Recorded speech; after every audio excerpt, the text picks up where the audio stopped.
日来临，暴风雪呼啸。当我窝在农村的自建别墅里，涮着羊肉火锅，前妻和小白脸却冻得相拥在一起，啃着发毒的干巴馒头，自我安慰：我们有钱，有钱就能买到一切。我想起前世被他砍死的场景，有钱先买到自己的命再说吧。我重生回来了，正巧碰到苏珊嚷嚷着要跟我离婚，我敛住汹涌的恨意，一口答应。也没想到我突然松口，放弃纠缠，不敢相信的连连质问：真的答应跟我离婚了？你可别再耍什么花招。我看了眼时间，距离天灾来临还有10天，时间不多了。现在马上我们去民政局。路上看着身边人满脸得意洋洋，眉眼间掩不住的春色，我努力克制住杀掉他的冲动。饥寒交迫之际，他拿起斧头冲向我，那剧痛仿佛还残留在天灵盖上。这一世我要让他血债血偿。划分财产的时候，我只要了家里的所有的存款，共20万，还有1辆车。苏珊一口答应，还朝着我邀功。看我对你好吧，我都净身出户了。我笑得满含讥讽，却故作不知。房子不是留给你了吗？他以为我不知道，他中了1亿彩票大奖，想在兑奖前逼走我，独吞巨额奖金。前世的我并不知情，还妄想着挽回感情。直到他带着他的小白脸回到家，我才知道，原来我以为的好老婆早就和别的男人勾搭成奸。天灾来临，暴风雪持续肆虐，我们3人同在一个屋阁下，物资有限，他们2人不仅抢走我仅有的面包，还逼我在极寒天气出门抢物资，可我抵死不从。争执之下，前妻抄起手边的斧头，狠狠地劈向了我。意识残留之际，还看到那2个恶魔双眼放光。快，这可是新鲜的肉。我也没有要房子，城市里的楼房在末日不仅一点用处都没有，还会遭到邻居的攻击。这一世就让那里成为苏珊的棺材吧。提交了离婚申请书，我就赶紧开车回家收拾行李。收拾到一半，苏珊也回来了，看她掩饰不住的喜意，我猜应该是把1亿奖金拿到手了，但我毫不理会，继续整理着我的那些衣物，特别是加棉加厚的冬装。再见了，季坤，带着你的那些破烂滚回你的农村去吧，我要出去玩了。苏珊一走，我马不停蹄的翻箱倒柜，她的冬装全都带走，跟前世一样。她是跟小白脸去了三亚海边，回来的时候正好碰上极寒天气开始，轻薄的衣物让他们刚出机舱就冷得受不了，从而把火气撒到因冷热交替染上风寒，险些迟到的我身上。真是废物，开个车都不会。路过厨房扫荡的时候，我还不经意瞅到了一把眼熟的斧头，这本是用来砍大棒骨的，没想到前世却成了我致死的凶器。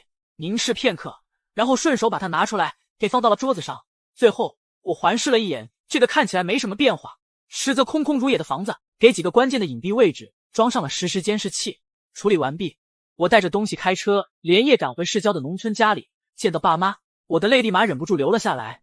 前世断电断网，我也没能和他们取得最后的联系，也不知道他们有没有熬过那场天灾。看到我哭，他们慌了神，连忙追问怎么回事。我犹豫再三，还是把所有的事都和他们说了，也包括天灾重生，气得我妈泪水连连。我爸点烟怒骂：爸妈，现在不是说这个的时候，我们要赶紧改造房屋，囤食品物资。我爸把烟一掐，干脆道：行，你说咋办就咋办。为了提高房屋的稳定性，我喊来了工程队来做全楼加固，还做了双层保暖，窗户也全都换成最坚固的3层玻璃，楼顶安装了5块巨大的太阳能发电板，将整个屋顶盖得严严实实，到时候断电了能靠自发电过日子，还要有发热源。现在农村都靠燃气取暖，可到时候燃气一断，暖气片变得冰凉，照样会受冻。我从仓库翻出早已替换掉的烧火炉，这种炉子靠燃烧煤炭产生热量，小时候的冬天就是这样度过的。可这炉子许久未用，早已锈迹斑斑，灰尘满满。我爸看到我在犯难，问清楚怎么回事后，哈哈一笑：现在都买不到煤炭了，这炉子就算能用也用不了，我去给你买个好的。日喜时分，我爸领着一辆小货车回来了，上面5台崭新的颗粒取暖炉，还有上百袋子的颗粒燃料。颗粒取暖炉能烧水做饭，燃料耐用，环保安全。我在2楼的2间卧室还有客厅都各放1台，剩下2台放到3楼，燃料我就都放到了1楼。到时候雪厚达10多米，1楼完全不能住人，所以我把它当成仓库使用。工人安装完排烟管，夜色就已经很深了。我们一家3口匆匆吃完饭，就躺床上养精蓄锐，迎接明天的大战。第2天兵分3路，我爸去附近集市上购买现宰杀的猪羊牛鸡鸭肉，我驱车去大型超市采购消耗品、日用品以及速食，我妈则留在家中采摘菜园子里的瓜果蔬菜。正值9月，蔬果丰收，也是有不小的收获。到了超市，我先是购买了10多匹轻柔保暖的羽绒被、电热毯，还有填容量最高的长款羽绒服，以及最贵最轻薄的保暖衣物，再就是纸巾、消毒水和日化用品。我一箱一箱的往购物车里搬，这些东西保质期长，多囤点也不会浪费。速食我也拿了不少，万一真到没法开火的时候，这些东西还能顶饱。从超市出来，途经一家劳保店，又进去买了军大衣、防水雨靴、羽绒防水手套和加棉口罩。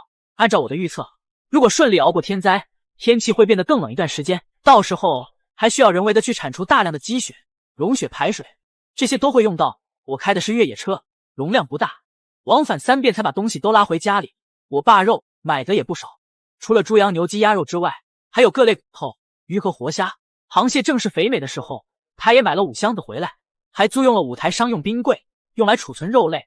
虽然暴风雪时天气极冷，没有取暖炉的1楼就是个天然冰库，但这几天这些肉类还是需要冰柜来储藏的。外出采购结束了，接下来我们开始帮妈妈采摘瓜果，我爸则趁这个空又去批发了一堆调味品，还有油、米、面也装了满满一车拉回来。我打开手机看他外面世界的近况，朋友圈一刷就出现了前妻的大脸，以及和他亲昵脸贴脸的小白脸，剩下几张不难看出他们在三亚玩得很是快活，住着好几千一晚上的星级酒店，吃着海鲜大餐。我真心的给他点了个赞，玩吧玩吧，好好玩，享受人生中最后的快活时光吧。我舒舒服服的洗了个澡，突然我意识到一个问题，让我浑身汗毛竖起。没有存水，暴风雪断的不只是电，还有水，水管冻住，水箱冻裂，只能靠接的雪化成水来解渴。温度低融化的漫步说，那些雪还极脏，化出来的水往往掺杂着灰尘沙粒。前世和小白脸喝的是存的矿泉水，我只能喝雪水，喝完腹痛难耐，腹泻不止，根本不能喝。这个时候距离前世的天灾来临只剩不到5天了，我连忙试看头发，去找我爸想解决办法。我妈拿着条毛巾追在我身后给我擦。急什么急什么，头发不及时吹干会头疼的。我爸听完我的诉求，笑得高深莫测。原来我爸早就想到这个问题了，联系了一位干工厂的叔叔，定制了3个不锈钢水箱，不仅保暖，还是304材质的。等拉来一看，面积足足占了大半个院子，这存的水量至少能够我们一家3口用上大半年了，再省着点用，1年也没有问题。还买了个大型净水器，如果水出现了污染，也不至于束手无策。解决完这个大事，我又细细回想前世发生的一切，想着还需要做什么。我爸我妈却突然想到了一件事，地里的玉米还没收。虽说那玉米的水分还没干透，还不到收割的时候，可暴雪来临，糟蹋了总归可惜。他们又忙联系收割机，提前收玉米。这下终于引起村里人的注意了，他们纷纷站在地头上指指点点。我看你们是种果树种糊涂了，这距离收玉米至少还得需要10天呢。你这提前收了会发霉不说，玉米贩子一看湿度太大，也不会要你们的呀。我爸妈笑着说不碍事，我一好心提醒，叔叔伯伯们，今年这天气感觉不太正常，还是早点收了安心。他们嗤之以鼻。你小子懂什么？你下过几次地？我爸妈听后毫不理会，我却有些忐忑。临近天灾来临，这天气却没一点变化，我既然能重生，那天灾会不会也不再重现？如果没像前世那样发生，那这季的收成可真是损失不少。我将担忧讲给他们听，爸妈却一脸不以为然。如果没发生，那自然最好，一片玉米地买一个安心也值了。第2天天气巨变，本来第一场秋雨过后已经是秋高气爽的天气，突然急剧升温，气温1度升至40度，全国各地都在哀嚎，嚷着这秋老虎太厉害了。我的心越来越沉，果然来了，前世也是巨热了2天，在第3天的下午，忽然刮起大风，温度骤降，然后暴雪接踵而至。我在相关的帖子底下留言说这天气不正常，建议囤点物资以防不测，结果引来一片嘲讽。你是来卖物资的吧？有一个看末日小说看啥的？谁家这么热的天气囤食物？我有些无力，希望我那短暂存在的回复多多少少能引起点人们的关注。如果有人听劝，那最好不过了。把手机扔一旁，我又投入到忙碌中，时间紧迫。我爸正在安装每个楼层之间的隔档，到时候可以缩小空间，增强取暖效果。我妈则依然围着灶台转悠，蒸馒头、蒸包子、烙饼，还包了不少水饺，到时候可以直接下锅吃。时间就这样加速过去，突然手机中的监控软件提醒我，前期的那所房子有人来了。我一看，是他和小白脸提前回来了，比前世早了1天。虽然不知道他们为何改变了行程，但我透过监视器观察到他们并没有什么异常。2人吐槽了下这该死的炎热天气后就睡了，可他们想不到的是，一觉睡醒，迎接他们的是世界巨变。9月5日下午，暴风雪如期而至。我望着窗外的鹅毛大雪，庆幸一切都安排妥当，手里的20万存款全部花光，加上爸妈出了几万块钱，采购的物资足以够挺一段时间。网上有人在骂这该死的鬼天气，有人问是不是哪里有冤情，也有人意识到了不对，开始提倡囤点物资。特别是到了傍晚时分，雪还没有停的意思。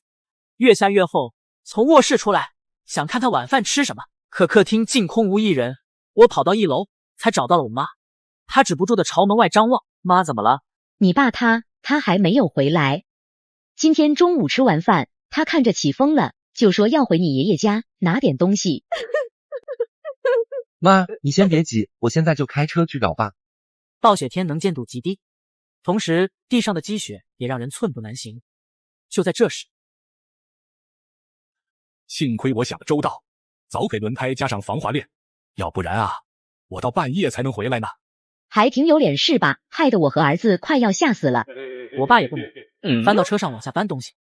先是一些农用工具，铁锹、镰刀、锤子，还有一把电锯。这些工具不仅能够铲雪，关键时刻还能防身，在末世往往人比自然环境更加危险。再就是几麻袋的柿子，你娘俩最爱吃的脆柿子，是咱老家门前的那棵树结的，熟的差不多了，我就给打下来了。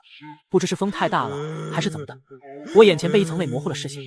这时车上跑下来一条狗，老爸说看他可怜，就给带回来。看你长得这么彪，以后你就叫刀哥了。夜里，风从门缝里刮进来，呜呜作响，我被吵得睡不着。这时，我看见客厅亮着灯，是老爸拿着厚实的塑料布，准备把窗户钉上，这样做既防风又保暖。爸，你钉上的这布透气性怎么样？别到时候咱们闷出病了。好像忘了和你说了，房屋加固的时候，我还顺便做了新风系统，再怎么封窗，空气呀也绝对新鲜。我再一次为我爸的先见之明竖起了大拇指。见没什么需要我帮忙的，我就回到了房间。我拿起手机准备上网冲会浪。就在这时，定睛一看，来电人就是苏珊。季坤，家里厚被子呢，我都快被冻死了。哦，厚被子啊，那是我买的，咱俩离婚了，肯定是被我带走了啊。连床被子都要计较，你就是个只配用破烂的乡下人命。我懒得听他说话，直接挂断了电话，接着打开了监控。他敢挂我电话，气死我了。还有，这破空调是不是坏了？一点都不炙热。好了好了，宝宝，雪说不定明天就停了，咱们抱着睡，不冷的。切，你们就好好抱着吧。现在物资也囤得很多，房子也改造的差不多了，可我总觉得还是不够，因为前世我并没有活很长时间，这场灾难会持续多长时间我也不清楚。我现在能做的就是尽量活得够长。按照前世记忆，明天应该会停几天雪，然后真正的灾难就会到来。这2天得想办法继续囤点东西。丁，庇护所改造目标完成，物资收集目标完成，系统开启，恭喜宿主开启末日仓库系统。我去，我也有系统了，哈哈，系统还真是重生者标配啊！听这系统名字，应该会给我个仓库吧？对的，本系统会给予宿主一个异空间仓库，除了此功能外，其他功能暂未解锁。解锁其他功能需要宿主存活足够的天数。系统功能解锁需要存活天数，看来这个灾难会持续很长时间。打开异次元空间。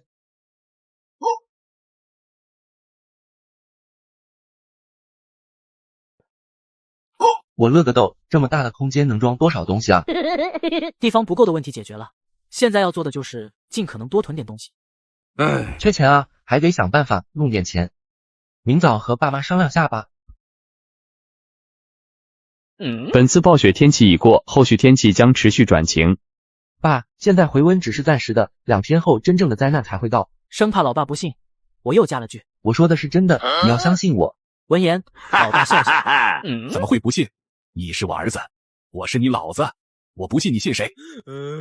我同老爸说了下，我们现在还需要买东西，同时我也说了这个神秘的仓库，但没有说细的。所以我们还需要买东西，因为我也不知道灾难什么时候会结束。现在最大的问题就是钱不够。傻儿子，咱们可以找银行啊。我和老爸立马开车来到银行，当然我们是来贷款的呀，可不是来抢劫的哦。贷完款，我们朝着超市走去。我们准备把之前买的东西再买一点点。买完东西，找了个没人的地方，把这些吃食和用品一股脑全扔到系统仓库里，只留下一车的物资放在车后。别问为啥不全放进空间里，问就是车开都开来了，不拉点东西感觉怪怪的。回去途中，我打开手机，发现网上也有开始提倡囤点物资的人。这一次网友的反应不像上次我说的那么激烈了，也有附和的声音，但是绝大部分还是不以为然。我打开了监控，日常看下前妻他们在干嘛。他正在和小白脸吵架。珊珊，外卖根本没人接单啊，跑腿也没有。我给你钱，你出去买点东西回来吃。珊珊，你看我这个小身板，一出去不得埋到雪里呀。你一个大男人出去买点东西怎么了？你还想让我这个弱女子出去买吗？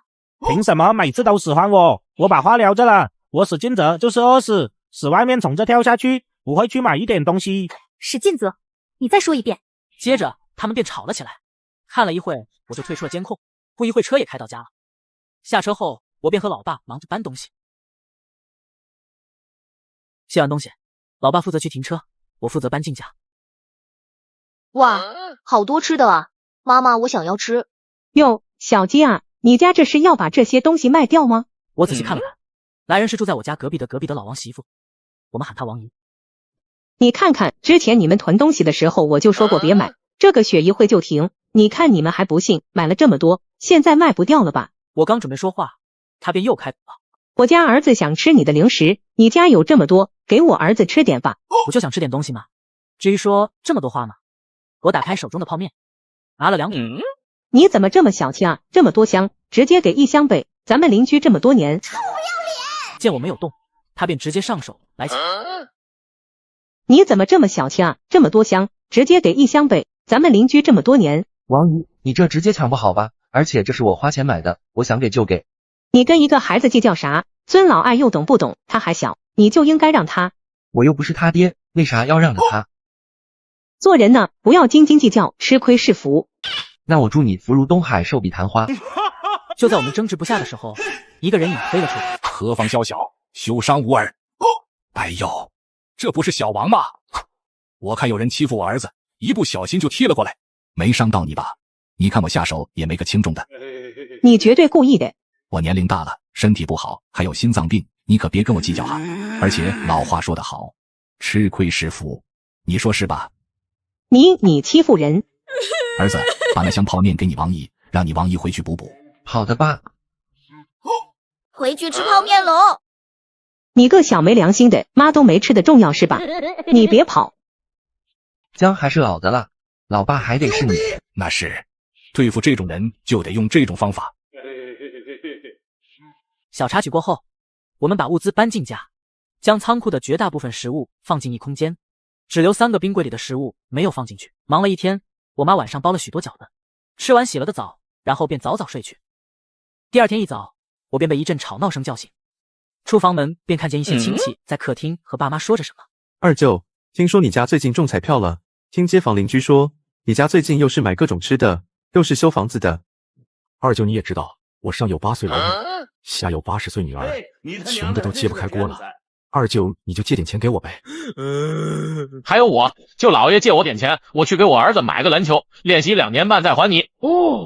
这时我插话了，表哥，我家最近因为装修房子呀，手头也不是很宽裕，要不你试一试借呗或者花呗。那不行，那些玩意借了要还的。你搁那给我吹呼你吗？你看你长得那个逼，好像上单。好了，要是借钱的，那你们可以回去了。其实我们家也没钱，你们看，这都是贷的款。上面白纸黑字写明了贷款信息。搞了半天没钱啊，亏我们这么冷天跑着来，散了。望着他们的背影，老爸朝他们喊：这天气有问题，你们最好囤点吃的，以防万一。天都放晴了，能有啥事啊？看来他们一家是真疯了。最近听说季坤这小子和富山离婚了，难不成他们一家都收司机了？心里这么想着，嘴上却说道：好的，就老爷。望着他们离去的背影，我微微叹了口气。明天晚上就要变天了，还来得及，希望他们能听句劝吧。时间飞逝，第二天傍晚，天气突然巨变，紧接着便下起了鹅毛大雪。终于所有人都有了囤货意识，涌入超市扫荡物资。而此时的我正在屋子里吃着火锅，看着剧，看着屋外纷飞的大雪。我点开了监控，此时的苏珊和小白脸正裹着被子缩在沙发上，客厅桌子上放着吃剩的泡面。宝宝，现在大家都在分享物资，我们也赶紧去超市吧，不然去晚了什么都没了。就在2人准备动身时，我的微信弹出来一条消息，原来是我那还未来得及退出的物业群里，有人艾特了所有人。大家有人要物资没？我们准备采购点物资，有需要的群里扣个1，然后转账300块昆币驻押金。一时间群里都是1，还有转账红包。这时苏珊也扣了个1，紧接着还发了个大大的红包。小哥，你一定要帮人家多带点哦，因为人家刚满18岁。我操！我们一家闲着没事，便摸了副扑克，准备斗回地主。刀哥在旁边兴奋地绕来绕去的跑，炉火烧得很旺，整个房间都是暖洋洋的。老爸订上的塑料布真的顶，冷气一丝都钻不进来。这时，我妈拿出收下来的向日葵头，让我直接原生态嗑瓜子。我爸煮好了热茶，而我则拿出了平板，放起音乐。一颗心不动不动的放掉。搞错了，再来。OK， 准备好一切，我们一家便开始了斗地主。叫地主，抢地主，我抢，我去上手了是不是？哈哈哈哈哈！我是地主，我先出，1个3，不要。你爹啊，1个3都不要，要不起吗？你要得起你出吗？4个圈。我的妈哎，他1个3，你直接炸。你不懂，打牌得要有气质，气质你懂吧？好吗好吗，你有气质，你来你来你来。要不起要不起。飞机。王炸。要不起。你来。1个4。4个10。不是1个4，你直接炸啊！老妈，你不是说打牌要有气质吗？行。1个4。刚才出3，你咋不出4啊？我想咋打就咋打，略。行，兔崽子，你厉害。1个2。我炸，嘿嘿，啥都不多就炸弹多。对4。不是，你3个4拆着打啊。这叫气质。1对2爆单。不要。 4个勾。傻儿子，你炸我干嘛？咱俩一家的。 3倍懂不懂？3。要不起。1个3爱。我不知道3吗？就是要不起啊！你牌给我看下。不是你咋不出对3啊？不是想让你走吗？这个就叫气质。一家人沉浸在欢声笑语中，丝毫没有外面是冰天雪地的感觉。而此时苏珊那边还在靠着之前买的零食填肚子，苦哈哈的等着物业给他们送物资。第二天，我被手机震动声音叫醒，点开一看，发现是苏珊在群里疯狂艾特之前说买物资的那个人，可是并没有回复。我不小心点开了那个人头像，顿时便笑了起来。这个人叫大驴，末日来临后，他靠着掌控着物业的大批物资，成了天灾时作威作福的小霸王。前世苏珊让我去他那求点食物回来，谁知道他有龙阳之好，我差点被撅。哼，这一世他能听话，乖乖的把苏珊的物资吐出来才怪。关上手机，我拉上被子，睡起了回笼觉。一觉睡到中午，刚想去拿根冰棒吃，提精神，然后就闻到一股浓郁的肉香。原来是我妈炖的羊蝎子火锅。羊蝎子被炖得酱香浓郁，软烂脱骨，还有各类肉卷、蔬菜、豆制品做配菜。我蘸着麻酱和韭花酱吃得不亦乐乎。这时我看到我妈的嘴唇嗫嚅了几下，却犹犹豫豫没有开口。妈，你想说点什么吗？我妈迟疑了片刻才说道：妈每次想起你说前世发生的一切，就难过的睡不着。那时候的你该有多痛呀！我爸也放下筷子，闷了一口酒。怪爸妈没能保护好你，这一世我们加倍补偿你。看着他们为我担忧，为我自责，我暗暗发誓，这一世我要照顾好二老。同时我心中对苏珊的恨意也到达了顶峰。吃完饭，刚好手机拍了羊蝎子新鲜出炉时的照片，看了眼窗外的大雪，我把照片编辑成9宫格发到朋友圈，仅苏珊可见。发完我便刷起了视频，不到10分钟，苏珊就弹起了视频邀请，我拒接，接着又是电话，刚接起来就是震耳欲聋的咆哮声。季坤，你在哪里？为什么你还能吃上火锅？你都让我滚了，还管我去哪里？你回乡下了，你回你爸妈家了，对不对？我拍了张修德完家里一角的照片，发给他。你觉得这是我家？那边的苏珊沉默了。2个月前，我刚带着他来过这，如此焕然一新的装修，确实不像是那栋农村小土楼的样子。接着就听到他语气放软：坤坤，我错了，我提出跟你离婚也是一时昏了头，我现在后悔了，告诉我你在哪里，我去找你好不好？你老婆实在太饿了，家里又饿又冷，没了你就是不行。你忍心我饿死吗？变脸如此之快，让我忍不住冷笑。苏珊，你还真是臭不要脸啊！你身边不是有你的小白脸吗？你让他给你弄吃的啊！坤坤，你别误会啊，我和他只是朋友。切，你说的话狗都不信，对不对，刀哥？苏珊，我劝你好自为之，好好反省。挂断电话，点开监，就看见苏珊踹了脚旁边的小白脸。你一个大男人一点用没有，赶紧去找找家里有没有什么吃的。然后就看见他们到处翻东西，但是他们的零食似乎都吃完了，只剩下一堆堆的垃圾袋，最终只能咕咚咕咚的往肚子里灌水。喝吧喝吧，到时候纯净水都没了，你就知道你们现在是有多奢侈了。这时苏珊突然凑到小白脸旁边，在他耳边嘀咕了几句：宝宝，这样不好吧？有什么不好的？我都快饿死了，我受不了了。你要是爱我就一块去。然后2个人鬼鬼祟祟的就出门了。你要是爱我就一块去。然后两个人鬼鬼祟祟的就出门了。小白脸鬼鬼祟祟的朝着一户人家走，观察了下附近，确认没人后，朝苏珊招了招手。就选这家了吗？就他家了，他家门口这么多零食袋子，吃的肯定多。宝宝，你等会哈，我来撬锁。说着便撬起了锁，里面的住户正在看着电影。这时 ，Here's Johnny！ 我操！趁人不备，他们直接将人绑了起来。嘿嘿，这小胖子家里吃的是真多啊！老娘饿了好几天了，赶紧再去找找，一个渣都别留。OK。说完便继续去翻找吃的。如法炮制，他们又抢了整家。1-2个小时后，监控画面中出现了他们的身影。快去把门锁好。OK。这时我注意到他们拿着几大包的东西，打开里面是一袋袋的零食，应该是太饿了。他们一顿狼吞虎咽，细看他们都带着伤，嘴角还有血。看来是去抢劫了。看来我走了。前世的一些剧情也发生了改变。前世这个时候没东西吃，他们的选择是直接将我们吃掉。回想起那时的感觉，依然会头疼欲裂。突然微信疯狂的弹出消息：他妈的畜生啊！老子在家看恐怖片呢，两人直接闯进我家，直接给我绑起来，还把老子吃的抢了，你这让我咋活啊？上紧些粮啊！我在拉屎，2个人闯进来，二话不说直接给我绑起来，绑就绑，你倒是让我提个裤子啊！二弟冻住了都，我也被呛了，一条接一条骂人的消息都是被抢人发的，然而并没有人应和。我暗叹一口气，这无疑是提醒了所有人心头的那个魔鬼。饥寒交迫之际，买不到物资，看不到未来，在随时可能命丧一线的情况下，仁义道德成了最不需要的东西。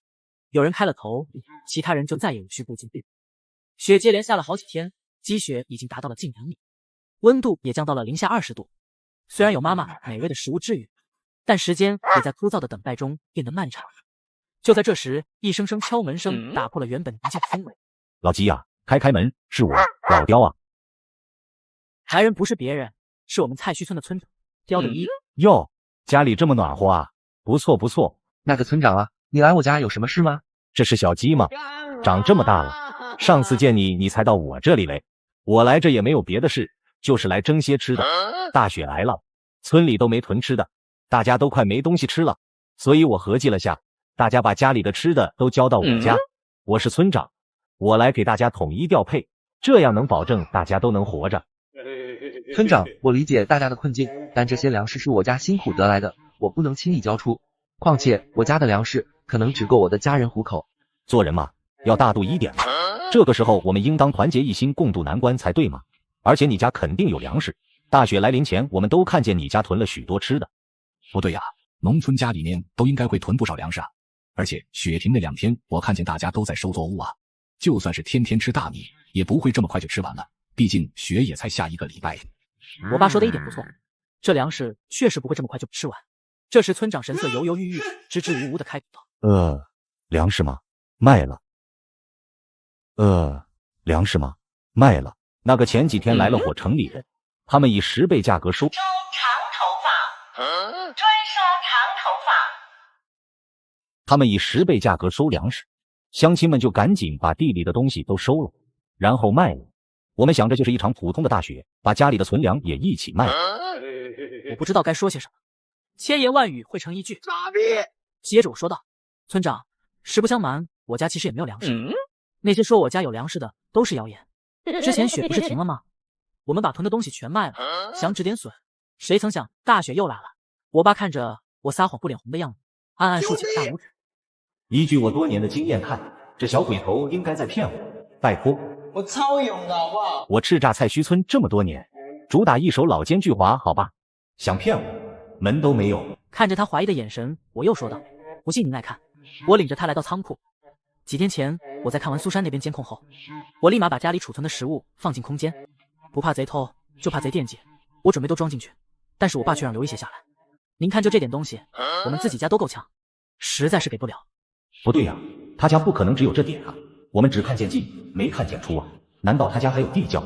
切，你家就这点吃的啊，还以为有多少呢？既然你们给不起，那到时候调配就没你家的份了。这就不劳您操心了。看他们这么平静，应该是藏粮食的，嘿嘿，应该还不少，得想个法子让他们乖乖交出来，这事得从长计议。说完，他抬脚便走了出去。村长走后，我爸意味深长地说道：我有预感他一定看出来什么了，以后家里面门窗要关好，有人敲门咱也尽量别开。第2天温度骤降，温度也来到了零下50，哪怕炉火烧得再旺，房间里也是冒着嗖嗖的冷气，暖和不过来。我们只能打开电热毯，穿着保暖内衣加厚实的家居服，随时随地喝着热茶，才不至于那么难熬。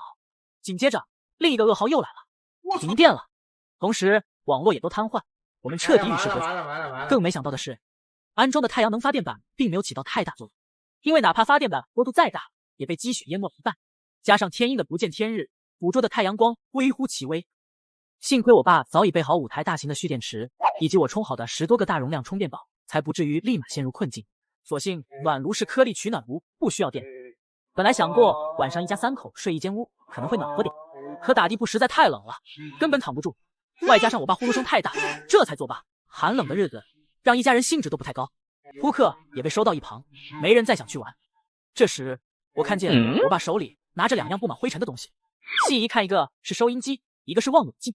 收音机调试半天，终于收到了信号。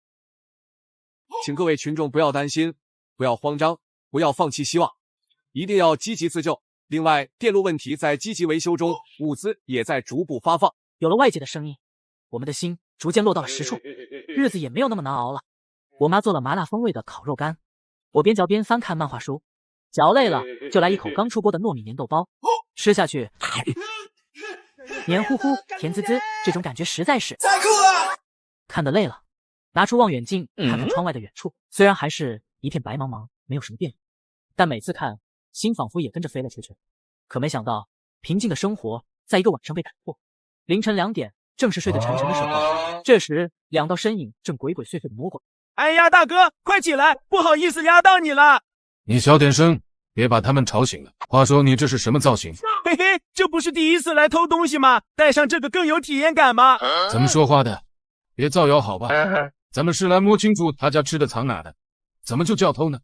话说大哥，咱为啥帮着老头啊？他明面上是村长，暗地里可是菜墟村老大，人称玉面菜墟王。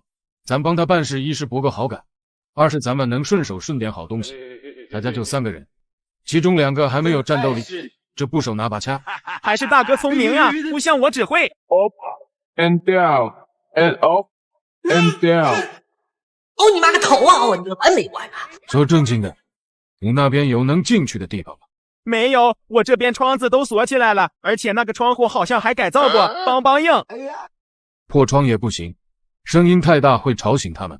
这是最后一个窗户了，实在不行就回去找个会开锁的。哎，大哥开了！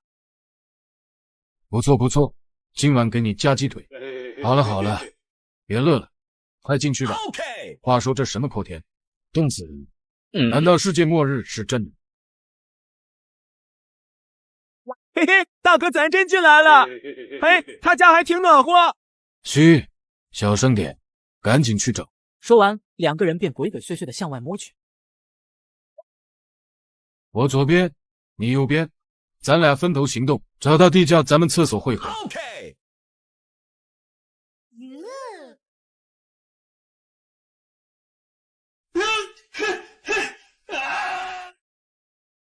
啊，舒服了。与此同时，另一边，储物间，嘿嘿，这里面藏吃的概率很大哦。不是，这么大的地方就放这点吃的吗？而且这也不像有地窖的样子，这个老骗子。算了，找个包，把这些吃的都带走。这时，一个熟悉的东西滚到了他的脚边。哎，这是嘛呀？拍起来还梆梆响。我操！我被突如其来的巨响吓醒，这时外面传来悉悉索索的翻找声，我意识到家里可能遭了。睡呢，人都闯家里了。我不到啊！快速走出卧室门，来到客厅，便看到一个人在翻找东西。我大喊一声，他似乎被吓了一跳，转头看向我，似乎发现只有我一个人。他轻蔑的笑了笑，看他小瞧我，我也不惯他，直接扔出刀哥。刀哥，使用咬碎。别过来哦，我会武功的。说完，刀哥便冲上去与小偷扭打起来，扭打声将我爸、我妈也吵醒了。我将情况简单的和我爸妈说了下。我爸是个暴脾气，二话不说便冲了上去。这是蝎子掌，这是劈山掌，龙卷风摧毁停车场。我去，老爸这么猛的吗？那是你爸当年可是菜墟村争霸赛亚军嘞。哎呦，这都多少年前的事了。嘿嘿，就在我们说话的时候，小偷突然跳了起来，直接朝着厕所冲去，速度快到让我们都没反应过来。老邓，你等着，我一定会回来的。老二，你人呢？快走！说完，他便一跃而下，接着掏出一个东西。老三，还是你靠谱。我没上车，我没上车，哎，我没上车。因为不知道他们是否有什么后手，所以并没有追出去。一段时间后，一直没有动静，我便和我爸去找他们进来的地方。我们发现是厕所的窗户忘记上锁了，才让他们溜了进来。因为塑料布家里不够，所以我们就把窗户锁上。然后我爸拿来木板将窗户封了起来，防止冷风吹进来。回到卧室，发现我妈在检查刀哥有没有受伤。妈，刀哥有受伤吗？除了嘴角这块被划破了点皮，其他地方都没事。我看了眼刀哥，他一点痛的样子都没有，还伸长舌头咧着嘴笑，一脸骄傲自得。我忍俊不禁，摸摸狗头，喂给他一块肉干。今晚多亏了刀哥，他有事是真伤啊！哈哈。明天给你做顿好吃的犒劳你哦。这一夜我们都没咋睡，就在沙发上将就了一晚。天刚蒙蒙亮，我妈就起床给刀哥熬大补汤，给他补补身子。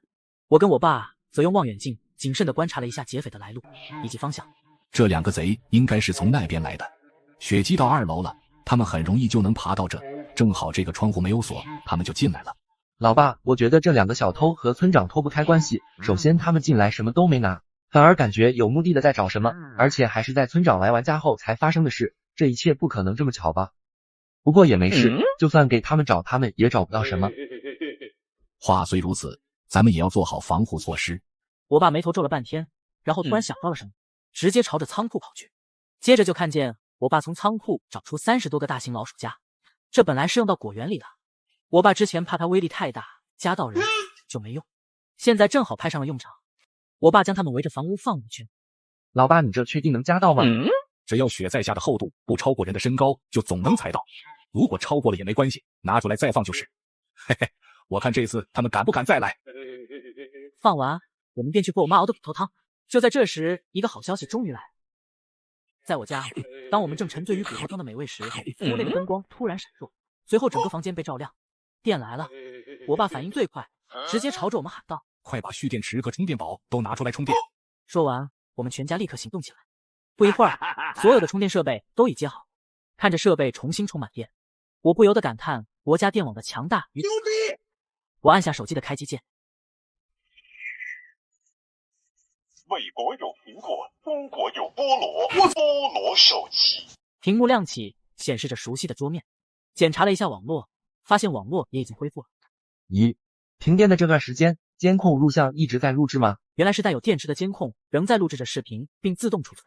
在网络恢复的时候，又开始往我这边传输。我点开传输好的视频，跳着看了下，果然发现了一场好戏。就在几天前，兴许是食物又吃完了，苏珊和小白脸大吵了一架，并且动了手。不过我知道还是苏珊更厉害，因为我也领教过，有一说一，竟是真的。我受够这样的日子了，你这个废物，我当初怎么会看上你？苏珊，这些天你吃的都是我抢来的，你有什么资格说我？而且明明是我抢来的食物，你吃的比老子还多，还好意思说我废物？我没说你，你倒是好意思先说我。你分手？分手？你真以为我不知道？你和438号的老王勾搭上了？怎么这么迫不及待的踹开我想去找他吗？也对，现在大家都防着我们了，抢不到东西，我的价值就没了呗。呵呵。苏珊听完，恼羞成怒，又和小白脸扭打起来，然后便出门了。我打开监控，想看看他们现在什么情况。因为前段时间停电，小白脸那边的空调也成了摆设，他蜷缩在床上，上面盖着一层又一层的衣子，连夏天的半袖也搭在了上面，像是人为堆砌的一座府。他许久未动，就在我以为他嘎掉的时候，他又缓缓伸出一只手，摸索着空调遥控器，还把手机给充上电。看到这一幕，我不禁一愣，他竟然还没嘎，我不禁好奇他是怎么活下来的。就在这时，他一口一口的往嘴里塞一团白色的东西，细一看是蚕丝被子里面的蚕丝，他竟靠着蚕丝活到现在。但看他那奄奄一息的样子，离一嘎也不远。想起前世他俩对我的所作所为，我的脑海突然闪现一个想法。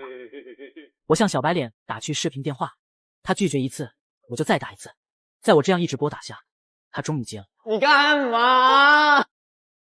视频电话一接通，他看见我红光满面的样子一愣。哟，看你这样子，这段时间过得不好啊。你要是专门来笑话我的，那我就挂了。别啊，我看你这样，你应该撑不了多久了。你看看你，我之前说过苏珊不是个好人，你看她不但背叛我，现在又抛弃你了，你现在该这饿的都快要嘎了，而苏珊呢正在外面逍遥着呢。你想想，你和他在一起都是你付出的，凭啥好处都让他占了？他中彩票1分钱没分你，还到处使唤你，现在你要嘎了，而他在吃香的喝辣的，你甘心吗？你甘心吗？说完，我看见他的双眼面露凶光，逐渐变得凶。然后我就挂断了视频，就让这对恶人互相折磨去吧。钱是我的惨死，小白脸也罪责难逃。他不仅抢我的衣物，连和苏珊打骂我，不给我吃的，血后置半妖，还连同苏珊逼我出门寻找物资，甚至要嘎掉我，然后分食我的这个主意，也是他主动提出来的。这一世，我岂能由他逍遥自在？我又调到监控画面，小白脸从衣物堆里钻出来，疯狂砸着周围的仪器，从卧室砸到客厅，力气快就消耗殆尽。他瘫倒在沙发上发了会儿呆。这时他拿出手机给我打电话，不出意外应该是打给苏珊的。打一次被挂断一次，然后便见他拿着武器，气势汹汹的出门了。很快他就带着另一个人回来了。他强势的拽着苏珊，将她拽进家，把门一甩，就开始上前打骂。之前强势的苏珊，现在完全被小白脸压制。我看了眼苏珊，几天不见，她比之前状态好了不少。小白脸似乎也看到了她过得不错，顿时叫骂：忘恩负义的臭娘们儿！老子之前好吃好喝养的你，你出去享福不享的老子，竟然还真敢抛弃我！光想着自己活下去，你有想着我吗？我快要饿死了！苏珊什么时候被这么骂过？顿时怒对道：怎么，你自己没本事，还想着我和你一起挨饿？你别把自己想得太重要，老娘想随时踹掉你就踹掉你！说完，小白脸便扑了上来，两人扭打起来。小白脸招招凶狠，但因为很长时间没吃到食物，很快便忍一下。被苏珊压制住，小白脸试图脱身位，手便不断的摸索着身边能还击的东西。然后他摸到了斧头，那把钱是嘎了我的斧头，举起朝苏珊脑袋上砸去。紧接着苏珊轰然倒地，小白脸起身又扑了几下，直到完全没了动静下，然后他露出兴奋的表情，就像是极度饥饿的人看到食物时的表情。后面的画面想必大家也能猜得到。看着地上一动不动的苏珊，我高兴吗？好像也没有。难过吗？似乎也没有。可能不是自己亲手报的仇，所以不快吧。但是我很感谢上天能给我一次重生的机会，让我报了仇，也让我能陪在家人身边。收拾好心情出卧室，刚好赶上吃饭。我跟爸妈说了这个好消息，我爸也不说话，笑了笑，就起身去拿找自己私藏的好酒。我们一家人举起醇香浓厚的酒，酣畅碰杯，庆祝自己彻底重生，庆祝全家真正意义上的团圆。苏珊一嘎，我就再没点开过监，就像是从我的生活中彻底抹去了一个世界。我从而开始专注这场灾难的动向。距离天灾开始已经过去1个多月了，这场暴风雪丝毫没有减弱的趋势，各地饿死冻死的百姓不计其数，但政府一直在空投物资和食品，积极的抢修线路。哪怕不知道这场灾难远没有尽头，政府也一直没放弃过一丝希望，没放弃人民。在经常性断电断网的日子里，我们靠着收音机里的广播振奋着精神，挨过一日又一日。后面也有人来我家踩过点，都一无所获，有的还被之前的陷阱弄伤。之后便再没人打过我家的主意。就这样，时间过了快1年，外面温度在1个多月前就达到零下70度，雪早已覆盖掉房子。幸好房子被老爸改造过，所以并没有坍塌。每当雪覆盖太深，我们就会清理下，不让它将房子彻底盖掉。然后风雪在一个寻常的夜晚，悄无声息地停了。起初人们还害怕这只是一个小小的暂停，但太阳开始露脸，驱散掉层层乌云，驱赶掉这场如噩梦一般的灾难。这场灾难带走了很多人，靠着政府每天的空投物资以及其他法子，还是有很多人活了下来。我和我爸装备齐全，开启了铲雪之旅，并报名了志愿者参加支援工作。等到社会缓慢恢复正常，人们的生活也回归正轨。我回了趟曾经的那个家，经历过灾难，小区里面萧条了很多。进入房间就看到遍地的一片狼藉，地上躺着一具干瘪的尸骨，是小白脸。我小心绕过，找到苏珊证件，然后去开了嘎的证明，还顺手提交给警察一份监控视频，是小白脸嘎人的那段。最后我去了趟民政局，拿着死亡证明撤销了离婚申请，合理合法的继承了苏珊挥霍的还剩7000多万的礼金。还完贷的款，处理完所有事，我又回到爸妈那边。他们笑着说：“欢迎回家。”